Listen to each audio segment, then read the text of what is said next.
2 Coríntios 3, 7 a 18 diz assim: se o ministério da morte, gravado com letras em pedras,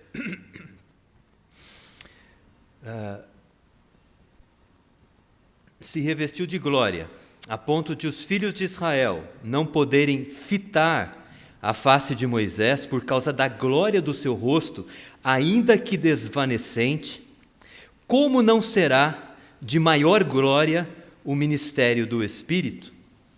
Porque se o ministério da condenação foi glória, em muito maior proporção será glorioso o ministério da justiça, porquanto, na verdade, o que outrora foi glorificado, neste respeito, já não resplandece diante da atual sobreexcelente glória. Porque se o que desvanecia teve a sua glória, muito mais glória tem o que é permanente. Tendo, pois, tal esperança, servimo-nos de muita ousadia no falar, e não somos como Moisés, que punha o véu sobre a face, para que os filhos de Israel não atentassem na terminação do que desvanecia. Mas os sentidos deles se embotaram, pois até o dia de hoje, quando fazem a leitura da antiga aliança, o mesmo véu permanece, não lhe sendo revelado que em Cristo é removido. Mas até hoje, quando é lido Moisés, o véu está posto sobre o coração deles.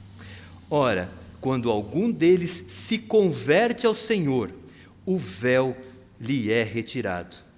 Ora, o Senhor é o Espírito, e onde está o Espírito do Senhor, aí há liberdade.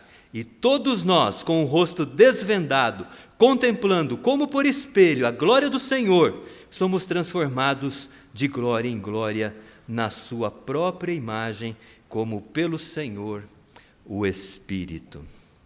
Ó Deus, nós te pedimos que ilumines a nossa mente por meio do teu Santo Espírito, para que possamos compreender a mensagem desta porção da tua palavra. Apesar de mim, ó Deus, fala ao nosso coração, ajuda-me a ser simples e objetivo na transmissão da tua mensagem, e que a tua graça nos assista neste momento. É a oração que fazemos em nome de Jesus.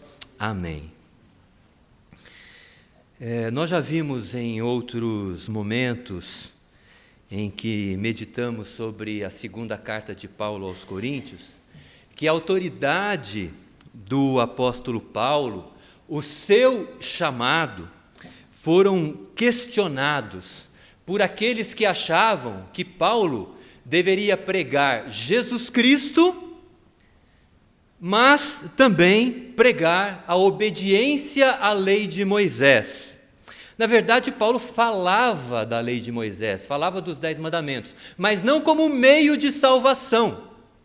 Paulo falava dos 10 mandamentos como meio de santificação, de consagração a Deus. Paulo deixava claro que a lei não podia salvar.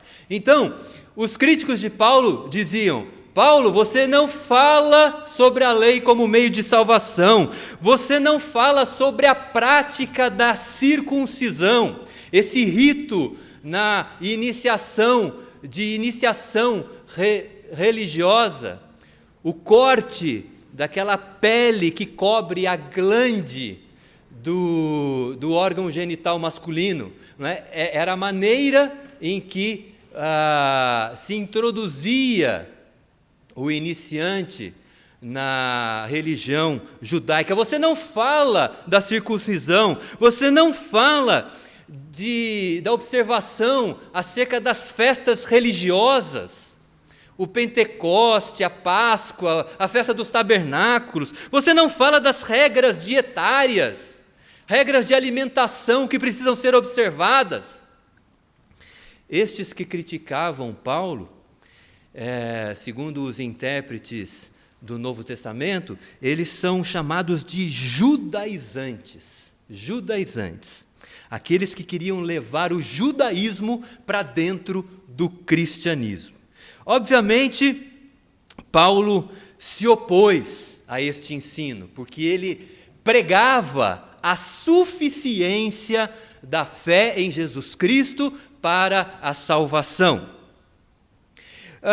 E nesta passagem que nós lemos, que eu li, vocês acompanharam a leitura, Paulo apresenta o conteúdo, a essência da mensagem que ele pregava. Ele mostra nesta passagem a superioridade, a supremacia do ministério do Espírito Santo, em detrimento do ministério da lei, em detrimento do ministério da letra. Aliás, aqui no contexto, não é? Versículo 6, o versículo 6 termina com essa expressão, né? A letra mata, o Espírito vivifica. As pessoas interpretam mal esta passagem, né? Dizendo que estudar é prejudicial, vai prejudicar o indivíduo porque a letra mata.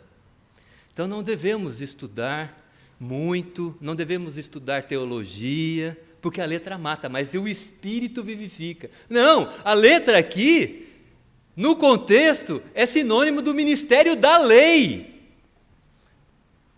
A lei, ela não se propõe a salvar pessoas. Eu já vou adiantar, a lei ela é como um aio, como um tutor, um curador, para levar a pessoa à fé em Jesus Cristo. É o que diz Paulo lá em Gálatas, né?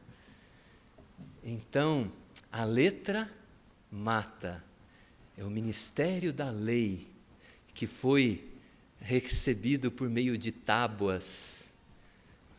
A letra mata, mas o Espírito, e o Espírito aqui inclusive está grafado de maneira equivocada, porque está grafado com letra minúscula. Em outras versões, pelo menos na minha Bíblia, que é revista e atualizada, está grafado com letra minúscula. Mas em outras versões já aparece com letra maiúscula, porque é uma referência ao ministério do Espírito Santo. Por que ele prega o ministério do Espírito Santo? Porque é o Espírito Santo que aplica no nosso coração aquilo que Cristo fez na cruz. Nos convence do nosso pecado, aplica o que Jesus fez na cruz, para que nós tenhamos fé em Jesus. Por isso é chamado de ministério do Espírito Santo. Então essa era a pregação do apóstolo Paulo, essa era a mensagem que ele anunciava, a mensagem do Evangelho. E aqui na passagem, denominada por ministério do Espírito Santo. Aqui na passagem ele vai mostrar a superioridade desse ministério do Espírito, a supremacia do ministério do Espírito em oposição ao ministério da lei. No verso 7, capítulo 3, verso 7, diz assim: e o ministério da morte, é como é chamado o ministério da letra, o ministério da lei, gravado com pedras, né, referindo-se às pedras em que Deus registrou os 10 mandamentos, quando Moisés subiu no Monte Sinai e recebeu essas tábuas da lei. Se o ministério da morte, gravado com letras em pedras, se revestiu de glória, e de fato foi um ministério glorioso. A glória, quando Moisés recebeu aquelas tábuas, a glória de Deus resplandecia no rosto de Moisés, a ponto de Moisés colocar o véu para que as pessoas não fossem prejudicadas pela glória de Deus que resplandecia no seu rosto. E é isso que ele está falando aqui, né? Se o ministério da morte, gravado com letras em pedras, se revestiu de glória, a ponto de os filhos de Israel não poderem fitar a face de Moisés, por causa da glória do seu rosto. Mas ele vai começar a introduzir uma outra ideia. Ainda que desvanecente. No verso 13 diz assim: não somos como Moisés, que punha o véu sobre a face, para que os filhos de Israel não atentassem na terminação do que desvanecia. Algo que desvanece é algo que vai desaparecendo, é algo que vai se extinguindo, é algo que está acabando. Então, quando Moisés pôs o véu sobre a sua face, e nós sempre ouvimos isso, é para que a glória de Deus que resplandecia na sua face não prejudicasse os filhos de Israel, mas também tinha uma outra ideia, um outro motivo pelo qual ele colocou esse véu, para que as pessoas não percebessem, é o que Paulo está falando aqui, que esse ministério da lei iria desvanecer, iria acabar, iria se extinguir, e ele seria substituído por outro ministério, que é o ministério do Espírito. E é isso que ele vai dizer aqui, por exemplo, no verso 10. Porquanto, na verdade, que outrora foi glorificado nesse respeito, outrora o que foi glorificado, o ministério da lei, já não resplandece diante da atual sobreexcelente glória. A glória formidável, incrível, fantástica deste novo ministério. Porque se o que desvanecia teve sua glória, muito mais glória tem o que é permanente.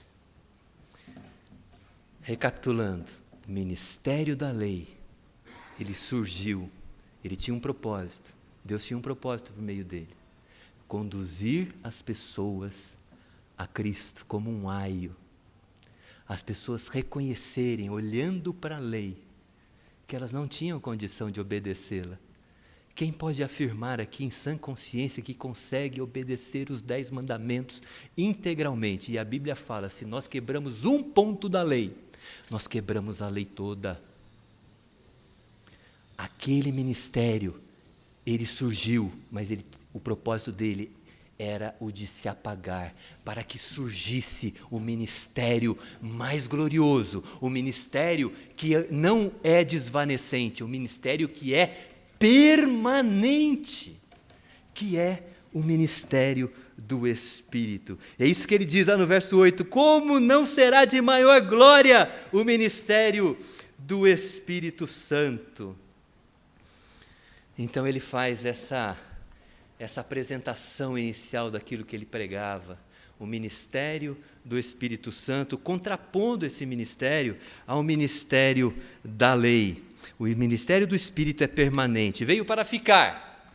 O ministério da lei, ele era desvanecente, por isso ele foi substituído pelo ministério do Espírito Santo. Verso 9 diz, porque o ministério da condenação, ministério da lei, foi glória, em muito maior proporção será glorioso o ministério da justiça.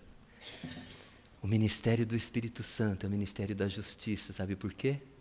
Porque ele apresenta a justiça de Deus, que é Jesus Cristo. Jesus Cristo veio a este mundo, cumpriu a lei e pagou o preço do nosso pecado. Por isso que esse ministério permanece, por isso que esse ministério é o que realmente salva. Mas Paulo diz aqui na passagem que há aqueles que não reconhecem essa supremacia do ministério do Espírito, aqueles que não reconhecem a superioridade do Evangelho. Veja o verso 14. Mas os sentidos deles embotaram. Eu vou ler a partir do verso 13. Não somos como Moisés, que punha o véu sobre a face para que os filhos de Israel não atentassem na terminação do que se desvanecia, aquilo que ia desaparecer. Mas os sentidos deles se embotaram. Sabe o que é uma coisa que é embotada? Algo embotado é algo que não tem corte, é gasto, é sem fio de corte, né? Imagine uma faca que não corta.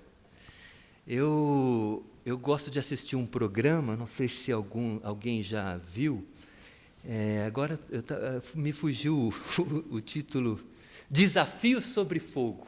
Desafios sobre Fogo.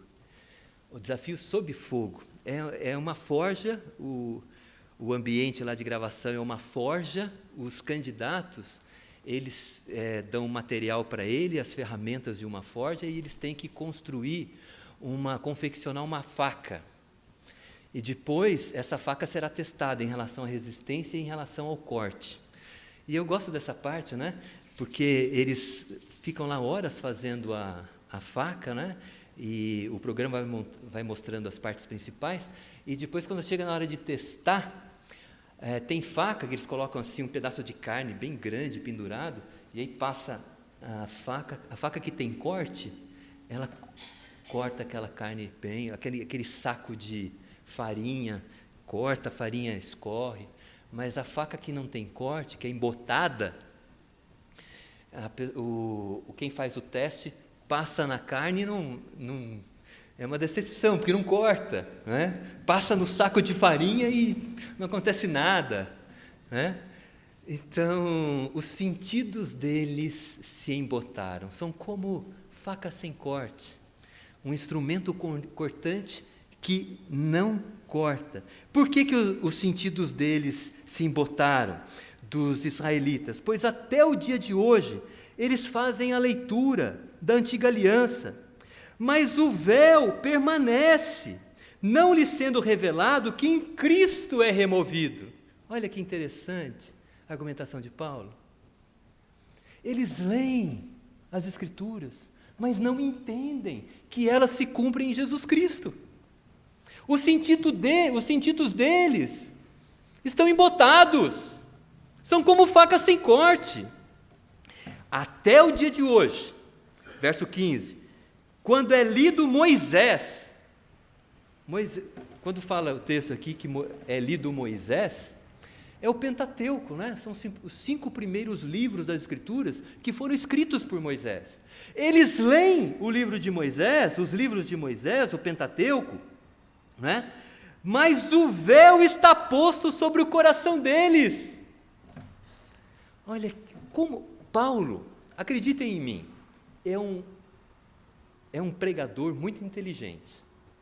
Porque olha o jogo que ele faz. Ele diz, olha, Moisés, ele colocou o véu sobre o rosto para vocês não perceberem que a glória do ministério da lei estava desvanecendo, né?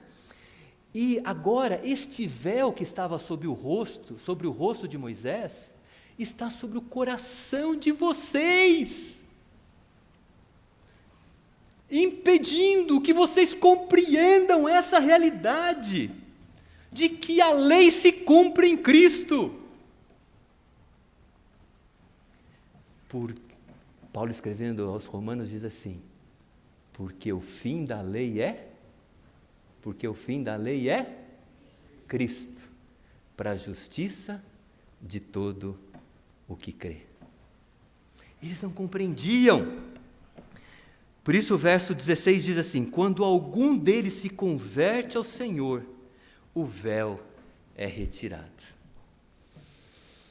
Então essa era a pregação do apóstolo Paulo, da superioridade do ministério do Espírito Santo. Espírito Santo que aplica no coração das pessoas aquilo que Cristo fez na cruz. Mas muitos permanecem com os seus sentidos embotados. O véu agora está no coração das pessoas, porque elas não compreendem que a lei se cumpriu em Cristo. Porém, e agora nós estamos caminhando para o final dessa meditação, e a parte mais importante, porém, aqueles que compreendem o ministério do Espírito Santo, que compreende a supremacia do ministério do Espírito em relação ao ministério da lei, eles experimentam 3 coisas aqui que a palavra nos diz. Veja o verso 12. Tendo, pois, tal esperança, 12, né? Tendo, pois, tal esperança, servimo-nos de muita ousadia no falar. Aqueles que são alcançados pelo Espírito Santo, eles experimentam uma esperança, uma tal esperança, diz o texto bíblico aqui, na língua original, eupis polis. Eupis polis. Eupis, esperança. Polis, grande. Não confundir com policidade. Né? O I lá é o U com trema em cima. Né? Polis, nem sei falar. Né? Mas é grande esperança na língua original. Aqueles que são alcançados pelo ministério do Espírito carregam consigo uma grande esperança. É a esperança que o Evangelho produz em nós. É aquela expectativa de algo bom, uma confiança de algo bom, que nos faz seguir em frente e enfrentar todos os desafios. É grande esperança, produzida pelo ministério do Espírito Santo. E eu gostei muito, eu estava estudando sobre isso, lá aos Romanos, é dito que Abraão esperou contra a esperança, porque Deus prometeu para ele que ele teria um filho, quando ele já era um homem bastante idoso, quase 100 anos, e Deus disse, você vai ter um filho, Abraão. E Paulo, relatando acerca dessa situação, diz que Abraão, esperando contra a esperança. Eu diria, eu interpretaria da seguinte forma, que a esperança do Evangelho, a esperança que Deus coloca em nosso coração, para crermos nas suas promessas, é tão grande, é tão maior do que a esperança que o mundo oferece, que quando nós cremos em Deus, nós esperamos contra a esperança deste mundo terreno, daquilo que as pessoas falam. A esperança do Evangelho é superior, é grande esperança. Abraão esperou contra a esperança e teve o seu filho. E Deus, depois de 14 anos aproximadamente, Isaac já era um adolescente, falou para Abraão, agora eu quero, foi testar a sua fé, Abraão, agora eu quero que você sacrifique essa criança, esse adolescente, esse jovem. E o que Abraão fez? Tomou seu filho e foi sacrificá-lo. Aí vem o escritor de Hebreus e disse assim, ele fez isso porque ele acreditava, ele tinha esperança que Deus ressuscitaria o seu filho caso ele o sacrificasse. O ministério do Espírito produz em nós grande esperança. Uma esperança incompreensível. Uma esperança que nos faz seguir em frente. Mesmo sofrendo por vezes, passamos a noite sofrendo, mas no dia seguinte, a esperança se renova. Porque a nossa confiança está na misericórdia de Deus. E por isso, diz o texto aqui, temos ousadia para falar, não é? Tendo tal esperança, servimos-nos de ousadia no falar. Não é? Essa fala ousada de alguém que tem uma experiência profunda com algo. Há pessoas que conhecem tanto política, né?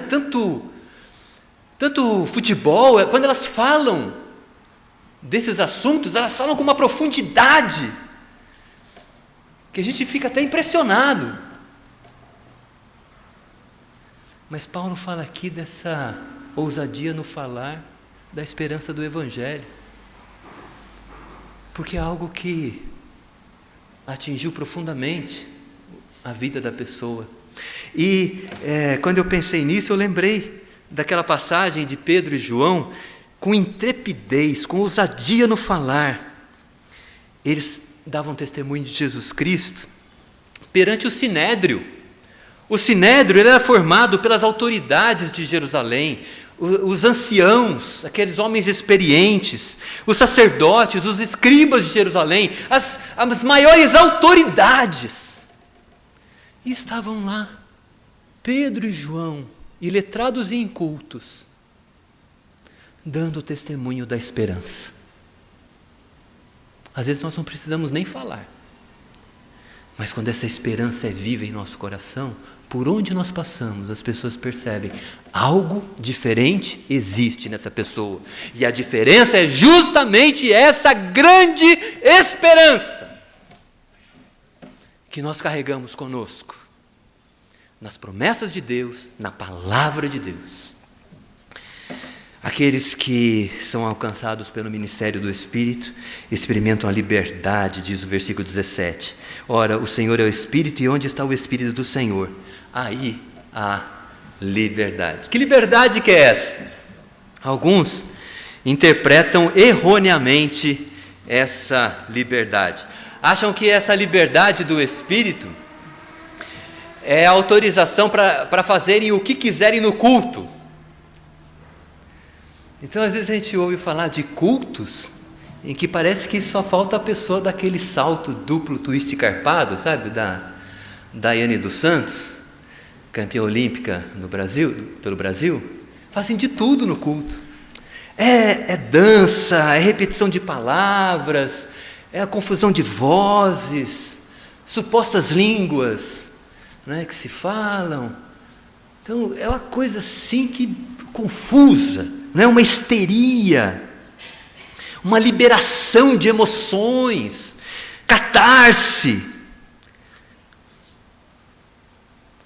Não que eu seja contra as emoções, pelo contrário, eu desejo profundamente que a palavra de Deus atinja tão profundamente o nosso coração, a fim de que as nossas emoções sejam tratadas pelo ensino das Escrituras.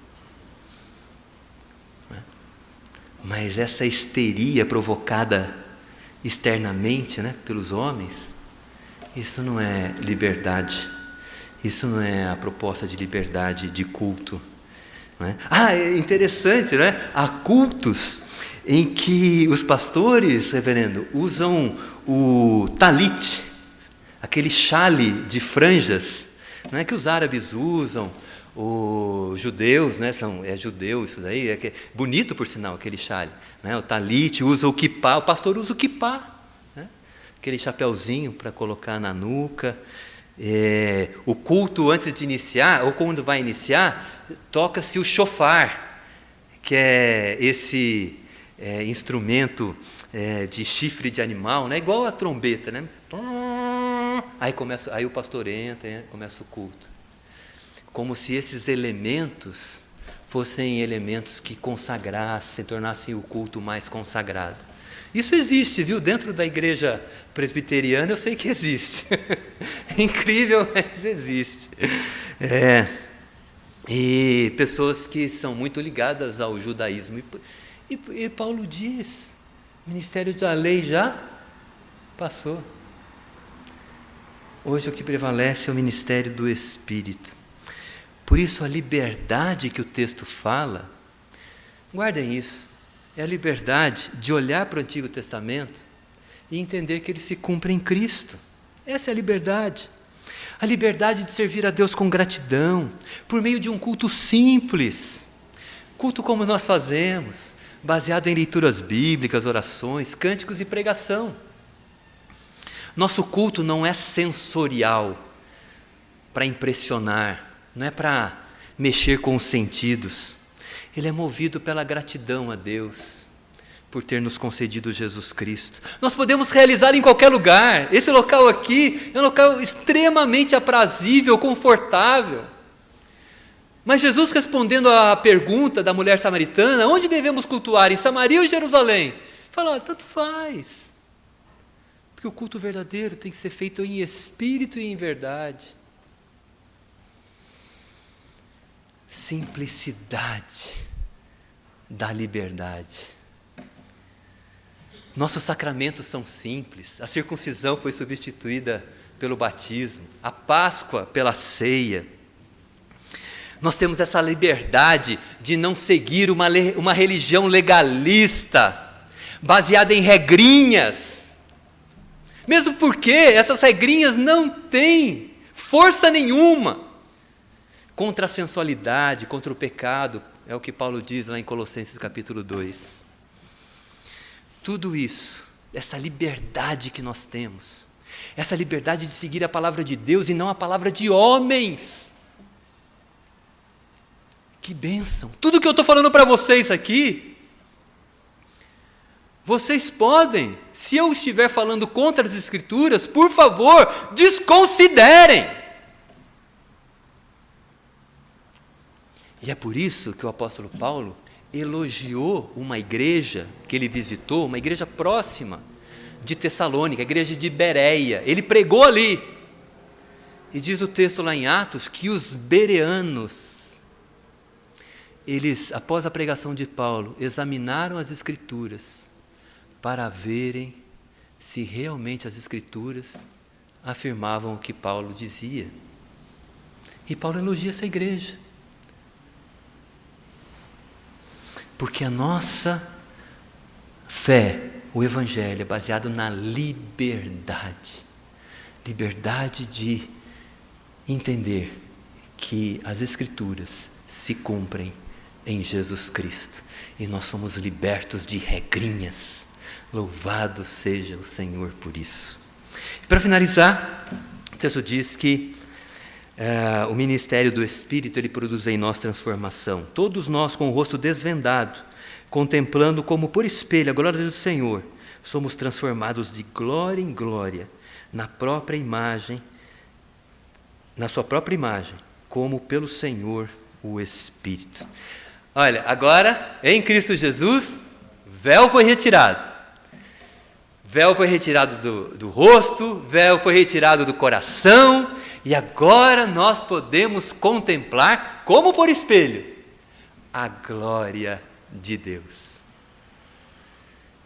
Verdade, podemos contemplar a glória de Deus, mas que glória é essa de Deus? A glória de Deus, meus irmãos e minhas irmãs, é Jesus Cristo. Agora o véu foi retirado e nós podemos olhar para Jesus. Nós, olhando para Jesus, somos transformados pelo Senhor o Espírito Santo, a terceira pessoa da Trindade. Somos transformados para nos parecermos com Jesus. Nós somos transformados na imagem de Cristo. E essa imagem vai se refletir na maneira como nós vivemos, na maneira como nós tratamos o cônjuge, na maneira como nós tratamos nossos filhos, na maneira como nós tratamos nossos pais, na maneira como nós conduzimos o nosso trabalho, na maneira como nós conduzimos o nosso estudo. Todas estas áreas da vida serão impactadas, porque o Espírito Santo, ele removeu o véu para que nós crescêssemos em Jesus Cristo e a partir da fé em Jesus Cristo fôssemos transformados de glória em glória, né? De degrau em degrau, passo a passo, na imagem de Cristo. De tal forma que aquilo que Deus espera de nós é que nós reflitamos na nossa vida, na maneira como nós nos comportamos, a imagem de nosso Senhor Jesus Cristo. Ismael, mas eu peco. O pastor orou, né, sobre isso. Nós pecamos, mas como o Espírito de Cristo está em nós, nós confessamos a Deus o nosso pecado, pedimos perdão e seguimos em frente, porque o propósito da nossa vida não é glorificar o Ismael, não é glorificar o reverendo Roy, não é glorificar a Marlene, o Jorge, a Lúcia, não é. O nosso propósito é glorificar Jesus Cristo, que a imagem dele seja refletida por meio de nós em todos os relacionamentos. Esta era a mensagem do apóstolo Paulo. Ele não podia pregar outra coisa. O ministério da lei passou, foi substituído. Aquelas ordenanças, né, regras dietárias, a observância de festas religiosas, circuncisão, tudo passou. Tudo se cumpriu em Cristo.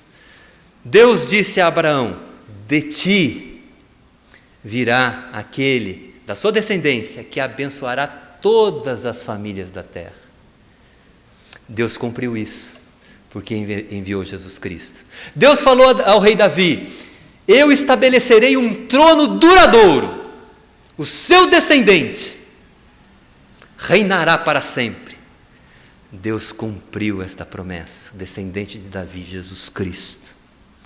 Ministério do Espírito, é esse ministério que nós pregamos, é esse ministério que nos alcançou, é o Evangelho de Jesus Cristo que nos traz esperança, é o Evangelho de Jesus Cristo que nos dá liberdade de saber que tudo foi cumprido em Cristo. É o Evangelho de Jesus Cristo que nos transforma para refletirmos a sua imagem no nosso dia a dia. Que Deus continue atuando em nossas vidas para que a imagem de Cristo seja refletida em nós. Amém.